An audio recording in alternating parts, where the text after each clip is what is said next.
Alright guys, I'm going to be doing just a couple examples of growth and decay word problems. There are more examples embedded in the Google form, so if you still are not getting it after this video, there are more examples, but I just want to give you the basics here. So for A, in our function, A is going to represent our initial value. Okay, so that number outside parentheses is our initial value. R is going to stand for the rate, and we're going to be using that rate to figure out our exponential base. So whether it's growth or decay, we're going to do something a little bit different with that rate. And then X is going to be our value. So if it says something after 5 years, we're going to plug that into X. So the thing that's special about word problems is rate is usually expressed as a decimal, or it has to be expressed as a decimal in our equation, but sometimes in a word problem it's expressed as a percent. So we'll have to convert that percent to a decimal in order to write our equation. So all we have to do to convert a percent to a decimal is move the decimal 2 places to the left, okay? Because percent means out of 100, so we're going to move it 2 places. So 50%, there's a decimal right after that 0, we just can't see it. We'll move it to the left 2 spots, so it's going to be 0.50. Just like 50 cents is half a dollar. For 5%, we're going to move it 2 places. If there's an empty spot right there, we're going to fill it in with a 0. So that's going to be 0.05. 2.8, we'll move it 2 places, fill in the empty spot, 0.028. And 32.5, same thing, we'll move it 2 places to 0.325. And the key here is to determine whether your equation is growth or decay. So if it's growth, we're going to do 1 plus r, whatever our rate is. Because, for example, like 50%, so if we said we're growing 50% each year, and we just put 0.5, that would be multiplying it by 1/2, which means we're decreasing every time, and that's not what we want. So we'd have to take 100% of our normal value. So like if I said I have $1 and it's increasing by 50 cents each time, you start out with $1. Okay, so it's going to be 1 plus that 50 every time. Okay, versus decay, you still start with 1. So if I had $1 and I'm decreasing by 50 cents every time, I start with 1 and then I'm subtracting $1 from it every time. So we got to be careful not to just use that percent, but to figure out if it's growth or decay first. So in number 1, the population of Hillville is 5,000 people. So that's our initial value. All of these have the correct initial value. It grows at an annual rate of 15%. So if we change that percent to a decimal, we're going to get 0.15. And it's growing. Okay, so in parentheses, we're going to use our growth our growth equation. So we're going to do 1 plus that decimal. So 1 plus our rate of 0.15. So in parentheses, if we simplify that, we're going to have 1.15. Number 2, Grandma bought $30,000 worth of stock. So that means our initial value is $30,000. All of those are correct. The economy went into recession and she lost 11% per year. So that means our percent as a decimal is 0.11. And since it's decay, we're going to do 1 minus 0.11. So if we simplify that, it's going to be 0.89. All right, we're going to move on to the next one. There are more examples of this in the form if you need it. So the next part would be creating equations and solving given an x value. So for this one, it says, suppose you have $300. So that means our initial value is $300.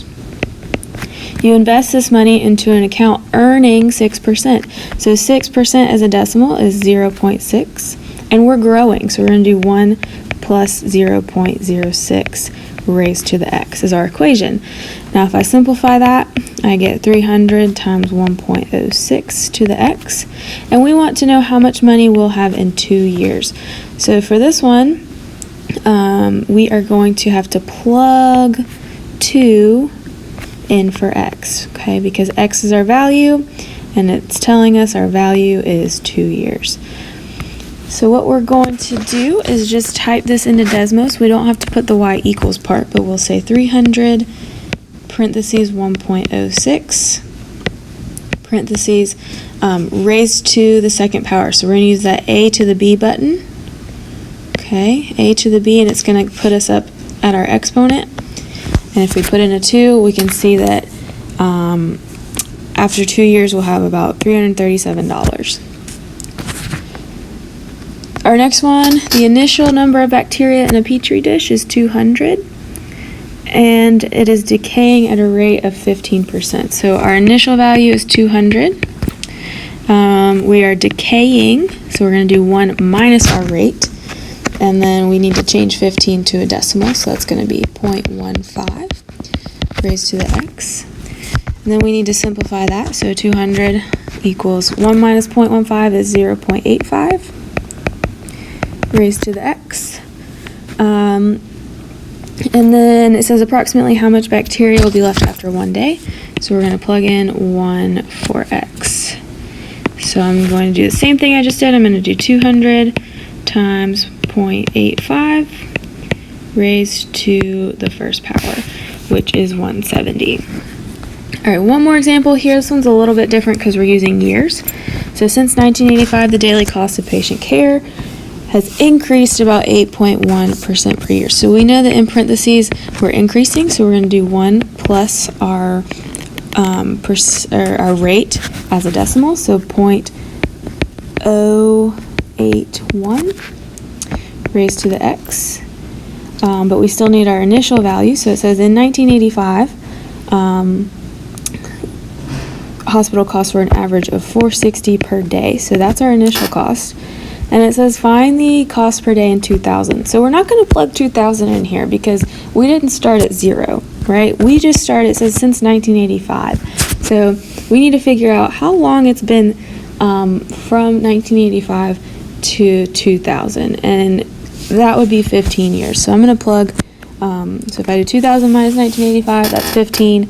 So I'll plug 15 in for x.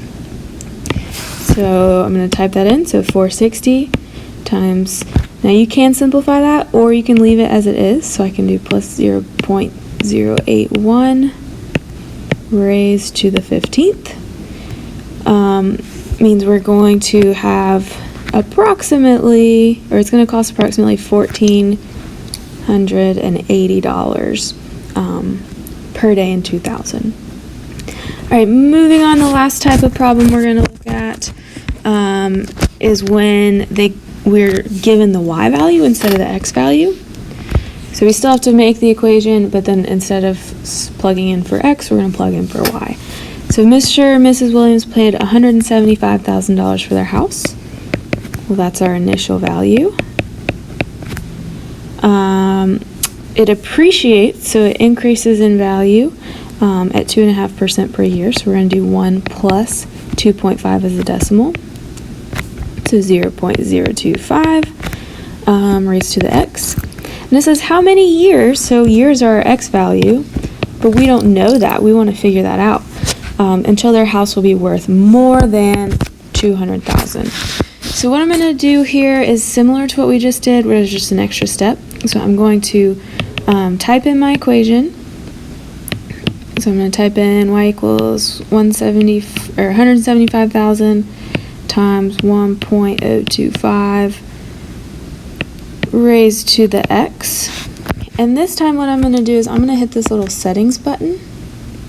Okay, so if I go back, I'm going to hit that little gear. And something went wrong. Our exponent went away. So when I hit that gear, I want to convert this value to a table. So I'm going to hit the little table value, and I'm going to look to see when my y value gets to be above 200,000.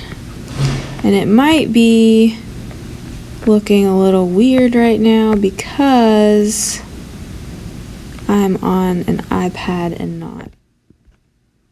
So this is a little different on an iPad, but it'll be the same kind of thing on the Chromebook. So if you click on the table, you'll have to keep hitting enter. So for me, it's that little blue button, but for you, it'll be the enter key. And we're just going to keep hitting enter until we get above $200,000. So when x is 5, our cost or our value is $197,000. But then once we get past 6 years, we get to $200,000. So our answer would be D. Number 2, I'm going to clear that out. So number 2, a $7,000 golf cart depreciates at a rate of 16%. So we start at 7,000 and we're depreciating, so it's going to be 1 minus 16 as a decimal, raised to the x. How old will the golf cart be when it is first worth less than $2,000? So if it's asking us how old, that means we don't know our x value. So we're not going to be able to plug anything in to the x value.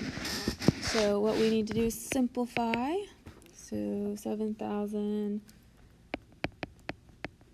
times 1 minus 0.16 gives us 0.84 raised to the x. And we want to figure out what x is going to be when our y value is less than 2,000. So I'm going to do the same thing I just did.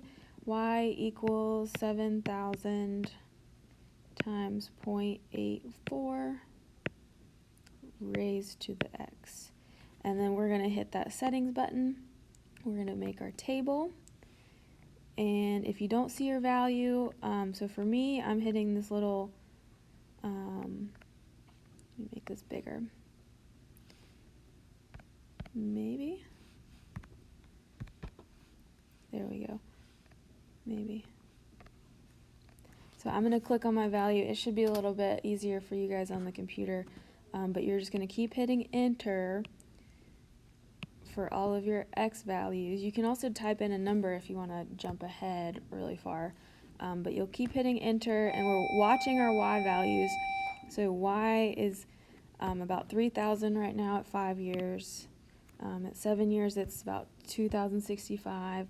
We want to know when it gets less than 2,000. So when 8 is our x value, y is below 2,000. So our answer is B. Let's do one more example of this. So Ella's Instagram follower has 6,200 followers. That's a lot of followers. And is increasing at a rate of 15%. So we're going to do 1 plus 15% as a decimal, so 1.15 raised to the x. How many months will it take her to triple her Instagram followers? So it's asking how many months. Well, time is going to go into our x, so we don't know that, so we're going to have to type in our equation. So y equals 6,200 times 1.15 raised to the x.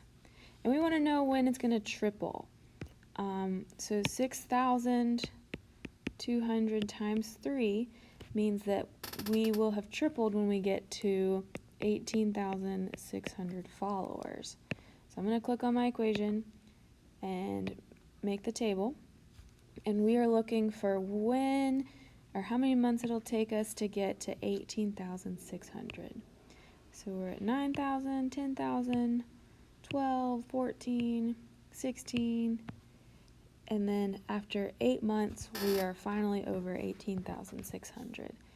We're around 18,900. So A is our answer there.